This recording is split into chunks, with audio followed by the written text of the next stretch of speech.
Hey guys, it's your man Coach Mo Rev. We got another episode of the Thunder and Lightning Show, episode 18 with Miss Julianne Allen, my Heritage Middle School choir teacher, biggest influencer in town, has touched many lives over her 31 years of teaching. Hey guys, first we gotta pay the sponsors. We got Flow Music, my boys, best streaming music app there is. Stream Spotify, Apple Music, and your SoundCloud on one playlist. Have your friends join in. And then the best protein in town, we got Musclegen Protein. We sell this here, guys. No taste, no flavor. Pour it in something, drink it down, you're good to go. And then we got Clarity. This is what keeps me sharp, focused, one-take superstar. Thanks to my Clarity boys. If you have this, we have it here also, guys.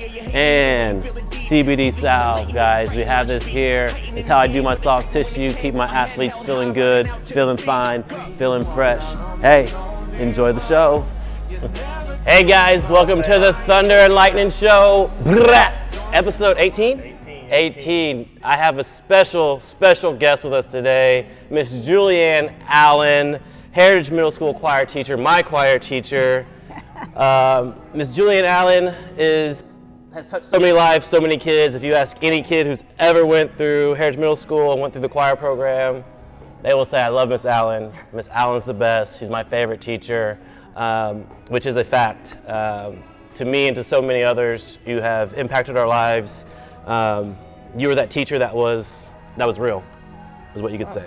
I try. that we could talk to, or anybody could talk to, or just we had a good time and we knew you cared about us, and you taught us so much, not just about choir. I mean, I remember some of the stories you told us from when you used to teach back in LA in California.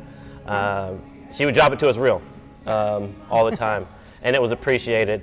And again, I have my co-host Anastasia Stewart, my main man Braden Hunt. Today, guys, this episode, I'm gonna let Miss Allen give you her kind of summary of who she is and what she's doing. But she just dropped a new book, The Battle Worth Fighting, Raising Faith Children in a Single Parent Home. If you want to just kind of the people that don't know who you are, have never met you, those strangers that may be out there, quick, who is Miss Allen? Who's Miss Julianne Allen? Why have you written this book? Just kind of a quick summary of you and what you're doing. Like Mo said, I've been teaching choir now for 31 years, believe it or not. I know I'm really old.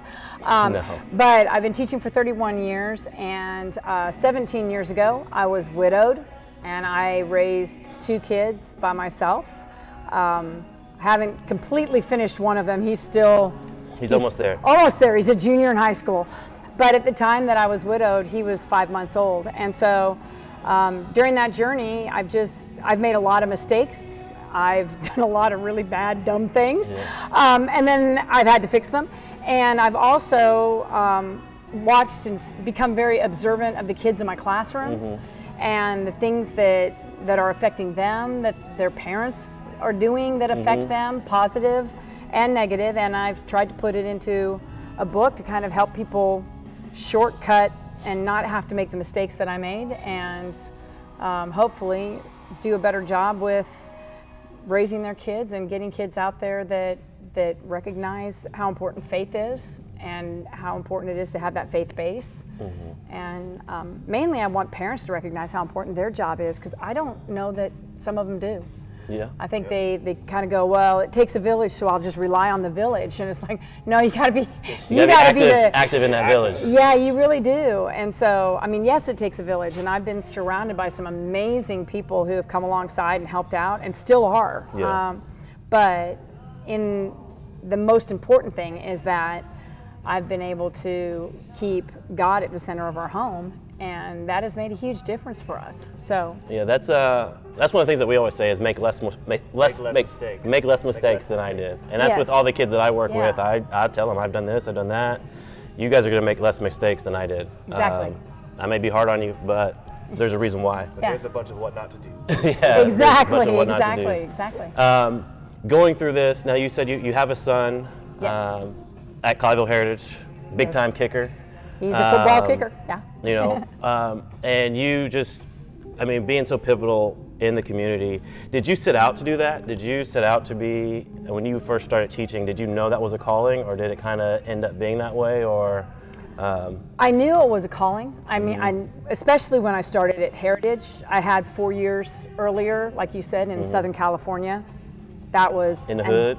Yeah, and I mean, and it really, really was. Yeah. It was a gang-dominated student population, and there was a lot of violence, and there was a lot of struggle with those kids. And those kids taught me what it really was to be a teacher. I think I went into teaching thinking it was going to be just about music and having a great time with kids. And then those kids, I was there for 4 years, and they taught me how much they needed me to be real. Yeah. And to actually tell them like it really is, and give them opportunities, and help them figure out how to open doors and accomplish things that they wanted to accomplish, not just dream and then let it go, but dream and make it happen. Yeah. And when they taught that to me, that's when I realized, you know, this is what I want to do. Yeah. This is what I want to do with my life. Yeah. And I taught college and I taught high school, and I settled on middle school because it was really the phase in life where I could see that they were very pivotal. It's the biggest, it's the biggest change from like a kid to now it's real life. Yeah. You know, Exactly. you're making real decisions that can affect. I always what's call going it on. the intersection of life. Yeah. They literally get to that intersection, and I get to stand there and say, no, you don't want to go that way, go this way. Right. Yeah. And Direct traffic. yeah, and I'm directing traffic at the intersection, and it's great because I can look back now over 31 years, and I can see these awfully successful, amazing people that I'm like going, oh no, I started to. No, I mean, just, that would be fair. These awfully amazing people, and there's this huge number of kids that are not kids anymore, they're adults that are wonderful, amazing people. And I'm going, I knew that kid when he was shorter than me. I knew you when you were shorter than me. And that's a lot shorter. And it's, you know, and it's so fun to see these people become amazing adults, because initially that's what I said I wanted to do. I wanted to help little people become really good big people. Yeah. And it's cool. That's what's cool a little bit about being here is we've only been open 5 years, but to be able to see from these two, definitely in time, I mean, you've had 31 years. Yeah. So that growth, a long time. But no, the thing is, what you see, like you've seen kids mature, kids have babies, kids go to college. To be able to look back, the lessons that you've learned on that, and I guess the lessons that you've learned just in life from being a parent. I know you've been a parent to a lot of kids as well. I mean, maybe not on purpose, but like you said, it takes a village to raise these kids. What is one of the top things that you see that kids are missing, that they're not getting at home or in the community or somewhere where the village could do a better job of taking care of these kids? Where's one of the loopholes or the holes they fall into? I think genuine emotional connection. I mean, real emotional connection. Somebody showing them that they genuinely care about the decisions they make.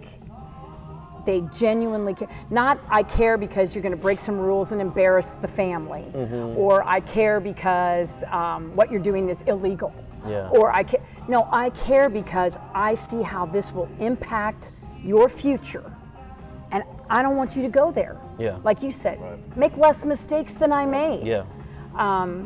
You know, don't let history repeat itself. Let's do better. And I think that kids, especially with the advent of social media, and every one of them's got a phone in their hand. You know, at our school, they're allowed to walk down the halls with their phones on and in their. Now they have to put them away when they're in class. But you get out in the halls, and instead of it being this raucous, noisy, everybody talking, relating, and connecting, they're all walking down the hall with headphones in, staring at a screen. Really? It's like there's no emotional connection with the person next to you. We've gone to giving everybody a laptop, and every kid's got a laptop. They sit down in class and they open their laptop and they're in their screen, and as soon as they close it, they're pulling out their phone and they're in their screen, and there's no emotional connection there. And if they think there is, it's false. And I think we need, as a community, as a village, as parents, as mentors, we've got to do a better job of teaching them to look us in the eye, and talk to us. Yeah. And when we say, I care, hear, that they can hear, I care. Yeah. Feel it. Yeah. Not just, oh, I care. No, I genuinely care about what happens to you and where you're going to be. I mean, I think that was always the thing that you really did really well. I mean, for me, for us, we knew you cared.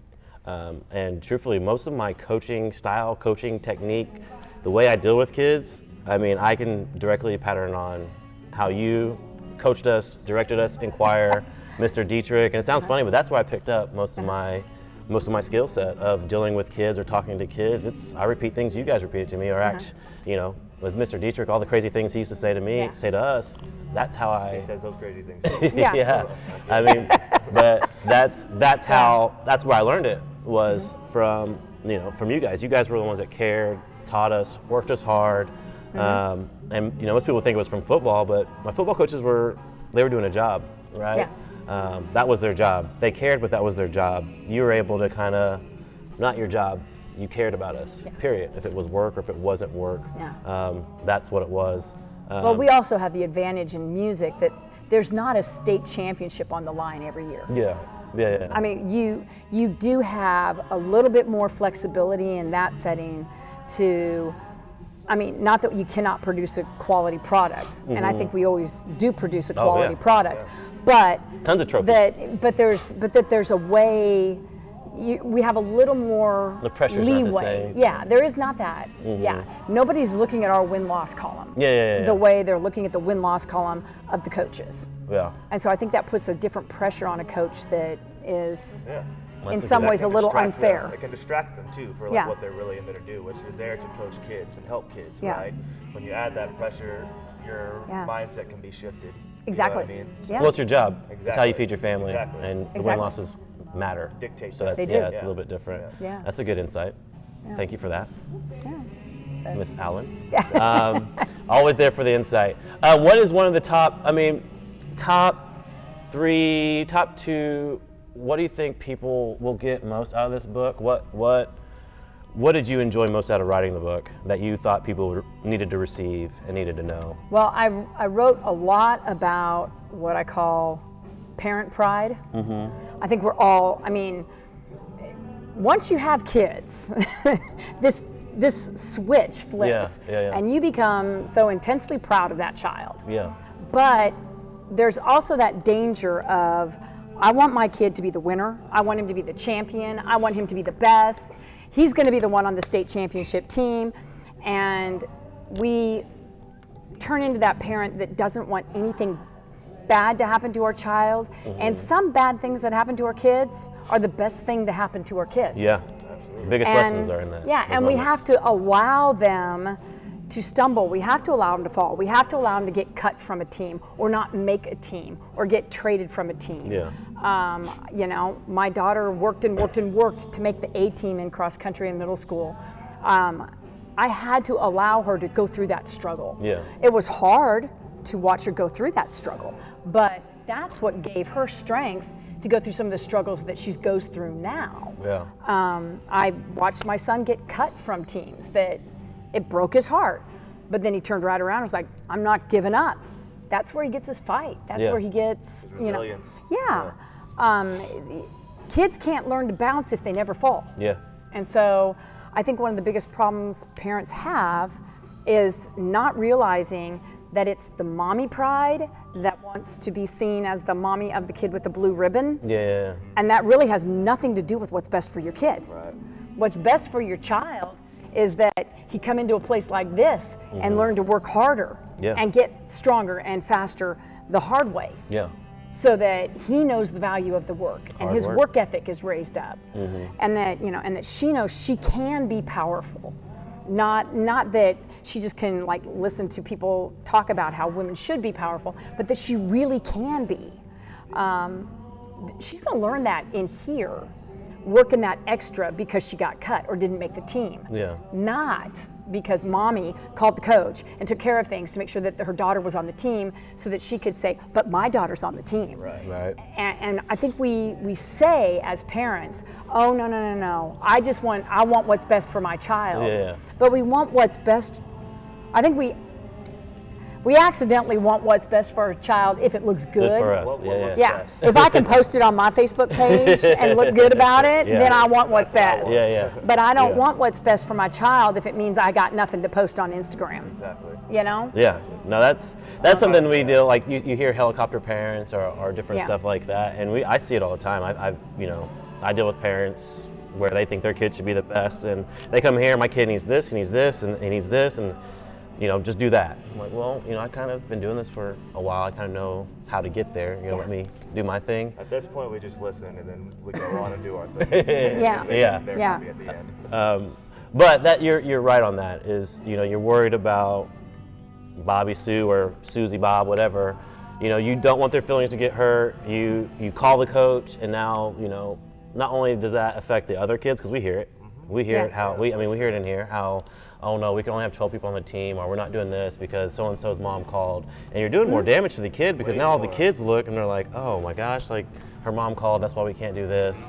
I think that's a pivotal lesson for all parents to learn is sometimes it's better to just let them fall. Let it be. Out how to stumble and let it be. Let your kids figure it out. They will figure it out. They're going to end up being all right. Instead of, and what I see later is whenever they graduate college and it's time to get a job and mom's not there and they're not getting that job and they get kicked in the face by real life, they don't know how to handle it. Well, yeah. I mean, when you apply for a job, hundreds of people apply.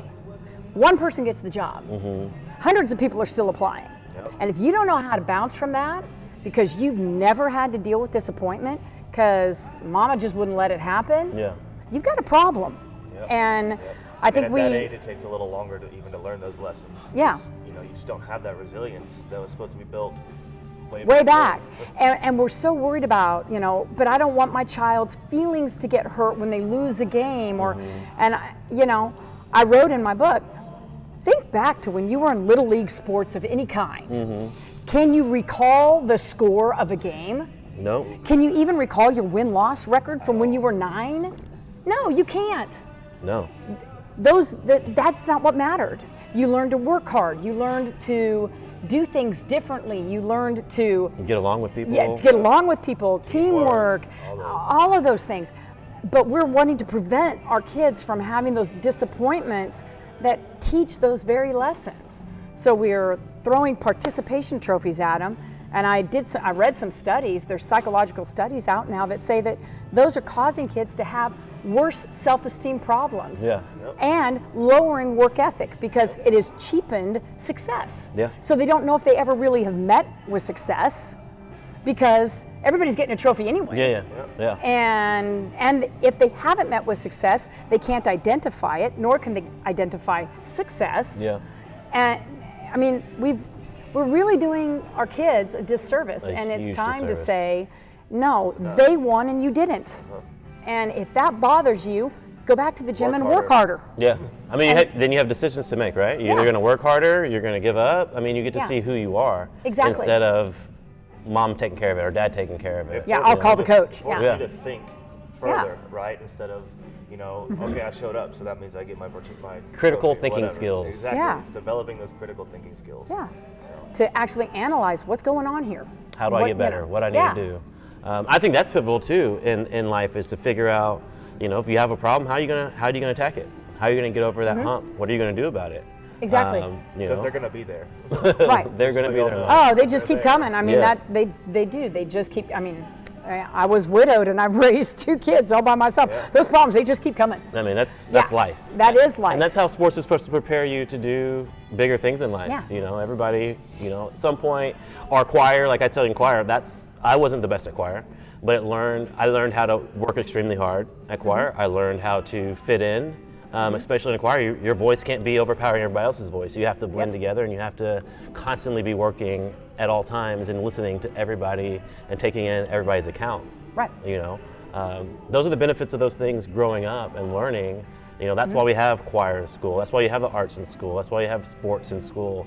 Those are the bigger pictures and the bigger themes of what it's there for. Right. It's not always there for my kid to be a champion or my kid to be the best or my kid's going to college on a scholarship. It's my kid's going to be a well-developed human being. Exactly, and I can tell you that I have taught, I mean, we ran numbers when I hit the 20-year mark teaching. Yeah. At that point, I had taught over 2,000 students. And now I'm at 31 years, so who knows how many? A bunch. A lot. A whole lot of students. And there are a handful of them that are choir teachers, and it's really cool, you know?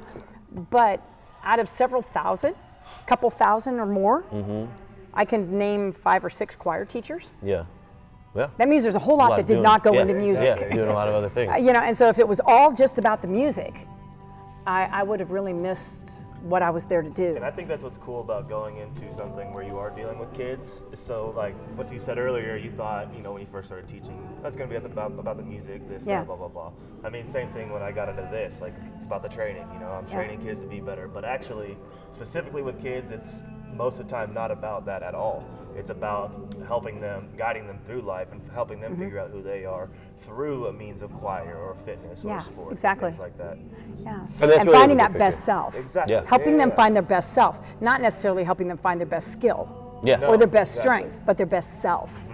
That self that will fight through. And yeah, I mean, I think that would be one of the things that I was excited to write about, that I'm hoping people will hear. Yeah. The other was that you do have to be selfless. Yeah. I mean, one of the things that really brought me to wanting to write this was that I was sitting with some adults, and this very sweet lady said to me at one point in our conversation, she said, you know, you really just died to self for your kids, haven't you? Yeah. And I'm like, I never really thought I had. I was like, wow, no, but then I got to thinking about it and listening to her, and I was like, well, yeah, there are lots of things that I could do or would like to do, but I haven't.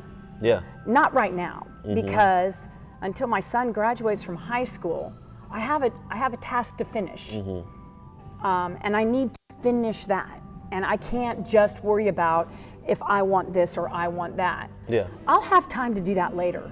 And I can remember walking into their dad's funeral with a 7-year-old holding my hand and my son in a little baby car seat. And thinking, there is no way, I'm looking at that baby going, there's no way I can do this alone for 18 years. Yeah. There's just no way. And now here we are, almost at the 18-year mark, and I don't know where the time went. Yeah. And I'm like, slow down, slow down, slow down. I don't want it to be over.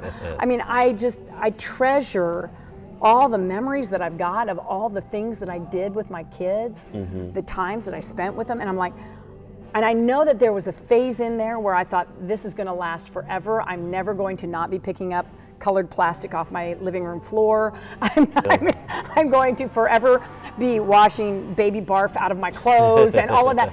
And then it was gone. Yeah.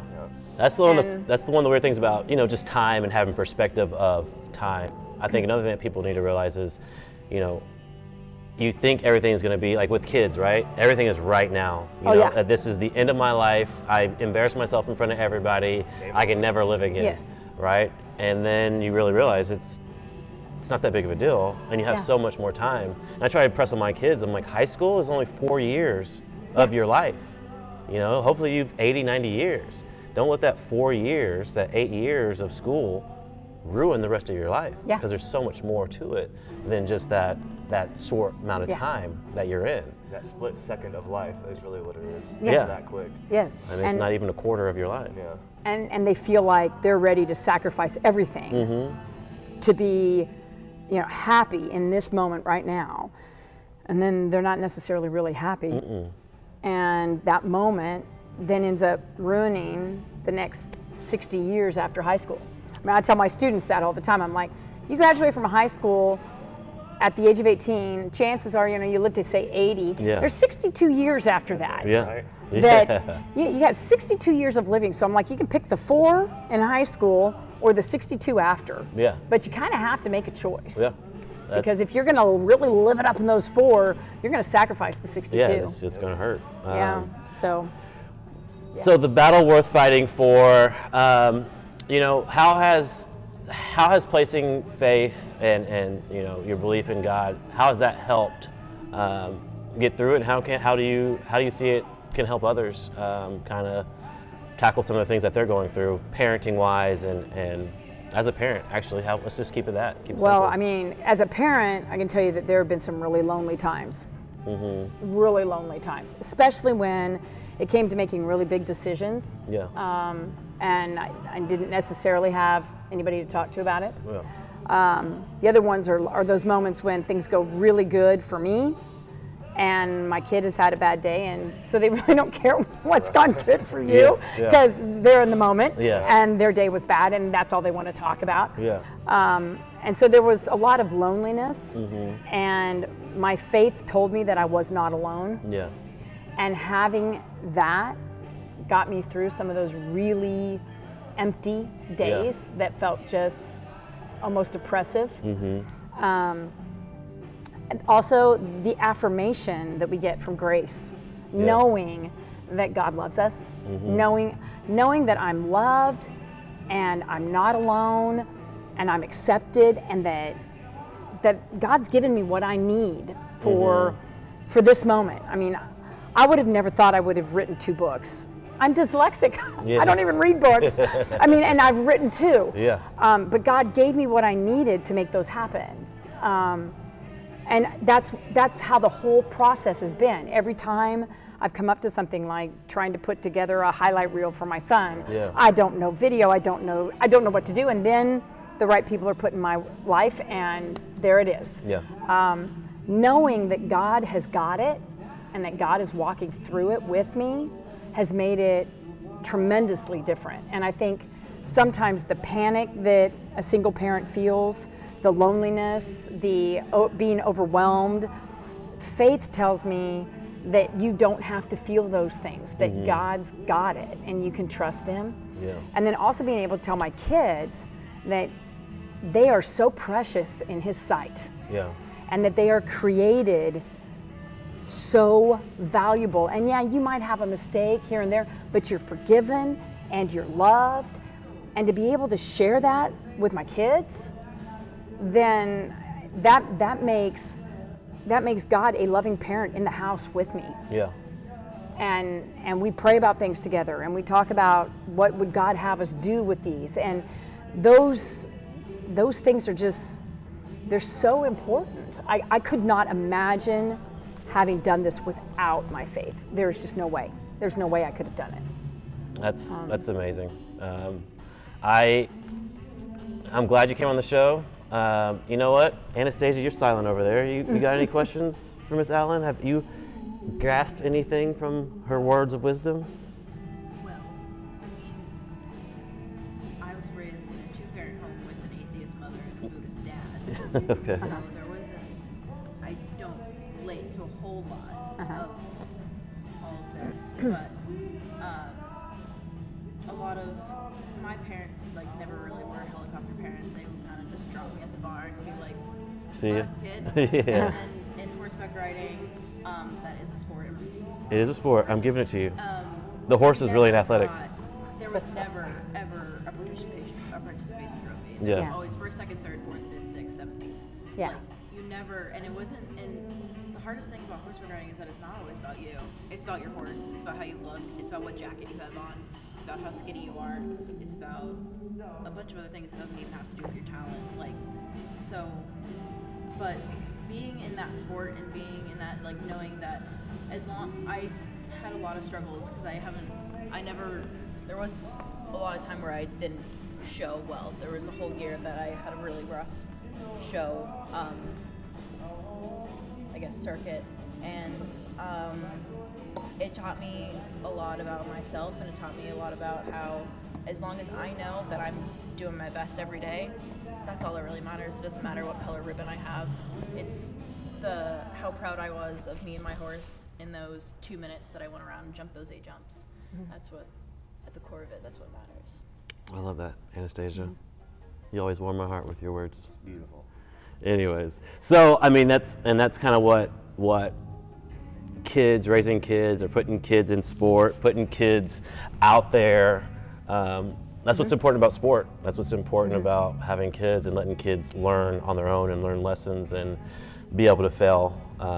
And as a parent, you're there to guide them and help not that I'm a parent, I just from watching. Let's get that out there. First of all, before I go too deep. Let's be honest, being real.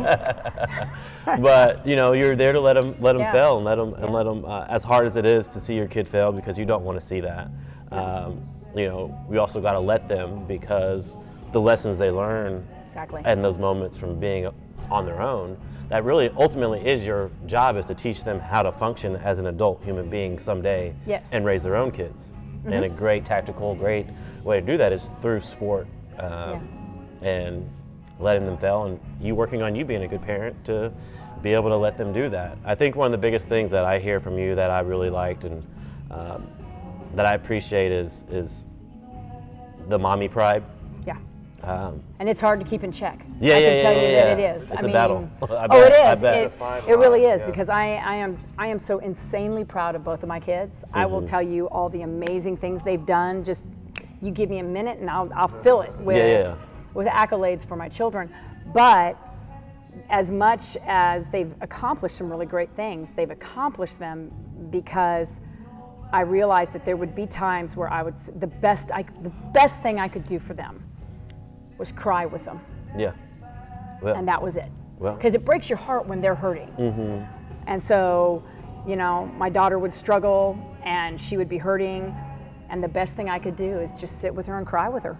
Let her work through it. And when my son got cut from his soccer team, that he's played high competitive soccer, and you know, there was a time he got cut from a team, and and there were tears, and I just wanted to, you know, fix it. There was no fixing it. The best thing I could do was cry with him. And that's hard. I have a specific example. I wrestled a lot when I was younger, and that's, you know, I mean, it's just you, right? It's all you have to rely on. And I was a very, very emotional child. I didn't hold it very well. And an emotional adult. But I remember if I lost a match, like, I would cry, like right there on the mat, right? Try to run to my mom and be like, Mom, I lost. And I'm very, and my mom wouldn't have it, really. Like, she wouldn't cry with me. She wouldn't go that far, but she wouldn't console me though either. She'd be like, well, that happens. Figure it out. Work harder in practice. She'd be like, whatever. And I run away and keep crying. And eventually, once the emotions settled, it's like, that's exactly the thought that I would come to is, well, if I don't want that feeling or to lose anymore or whatever, like, work at it. Keep moving forward.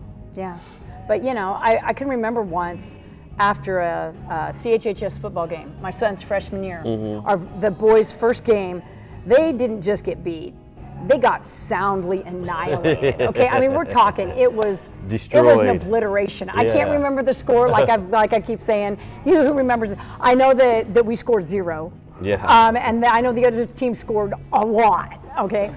And a good friend of Chase's, his dad took a picture of the boys together after the game and posted it on Facebook and put, here we are after our big defeat. And the comments of people going, I can't believe you would put this on Facebook. I can't believe that you're actually putting a loss on Facebook. And it's like, but he was like, but I'm proud of my son. They fought a good fight. They did the best they could. They're going to train and get better. And I was like, that was when it hit me, the whole mommy pride thing. That when the mommy pride can't be kept in check, it's because we're worried about ourselves. How we look. We're not worried about our kid anymore. We've now gone past, I don't want my child to cry and hurt, to I don't want to be embarrassed, not have a win to put on Facebook or whatever. And it's like, we got to keep that in check. We got to step back and go, I am proud of my child for fighting a good fight.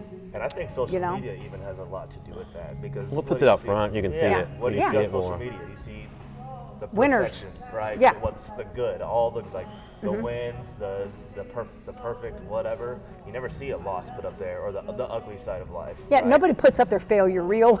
Right. You put up a highlight reel, right? You know, I mean, it's all the best of the best. And I think that carries over not just to sport, but I know a lot of kids end up trying to live up to what their parents' expectations are, be it how they look or how their parents are, or what job they have or who they're dating. Those things all transform into mommy pride. You start living for your parents so they can post, look at my kid, look what their job is, look at their new house, look at their boyfriend, look at that. And I think it all transfers into that. And I think kids end up trying to live up to that. instead of living their own whole life. And parents need that. My kid's doing this, so I can brag on what they're doing and look how I raised my kid and look how good I am. I think there's culturally, I think there's an issue well, there is. with that. Definitely. And people don't end up getting to live their passion and what they're really meant to do because they're trying to please their That parents. ends up setting the kids back a lot. Right. Because eventually, as you get older, you eventually fall out of that because you develop your own mind, your own thoughts. Hopefully you fall out of it. Hopefully you do. Hopefully, I've met a lot of people who never don't. did. Yeah. I say I've met a lot of adults who have never been able to escape that. And they've never had the opportunity to discover what they truly value. Yeah. What really who they matters are. to them. Yeah. And so then they're just these empty people that travel. I mean, there's a lot of empty adults out there driving around in SUVs full of kids that they don't even have any idea. You know, they're just going to their 9 to 5 and doing kind of whatever. They've never had the opportunity to, like you said, to step away and go, what matters to me? Who am I? What do I care about? And what am I passionate about and try to live for? That was kind of one of my biggest things always was I have to do what I am meant to do, what I'm passionate about. I couldn't sit at a desk. That wasn't going to be me. So that's one of the things too I like to do with this show or do with anything and bring guests on is just kind of touch on any of these topics and topics of how to help the village and how to take care of the village. And one of the top influencer mentors in our community is Julianne Allen. Guys, the battle worth fighting for. Or just the battle worth fighting. That's the it. battle worth fighting. Raising faith-guided children in a single-parent home. I'm going to say it again perfectly. The battle worth fighting, raising faith-guided children in a single-parent home. Miss Julianne Allen, the community's favorite teacher, favorite person. You guys can buy this book on Amazon. Or BarnesandNoble.com or BarnesandNoble.com. It's anywhere. Yeah. It's anywhere. Thank you for being on the show. Thanks for having me. It's Thank been you so great much. being here and great meeting you. We will discuss on the next time she's on with us. You only think God is silent, hearing God in the defining moments of your life. That's to be continued. That'll be a special episode as well. Guys, as always, love, peace, and happiness. Thanks.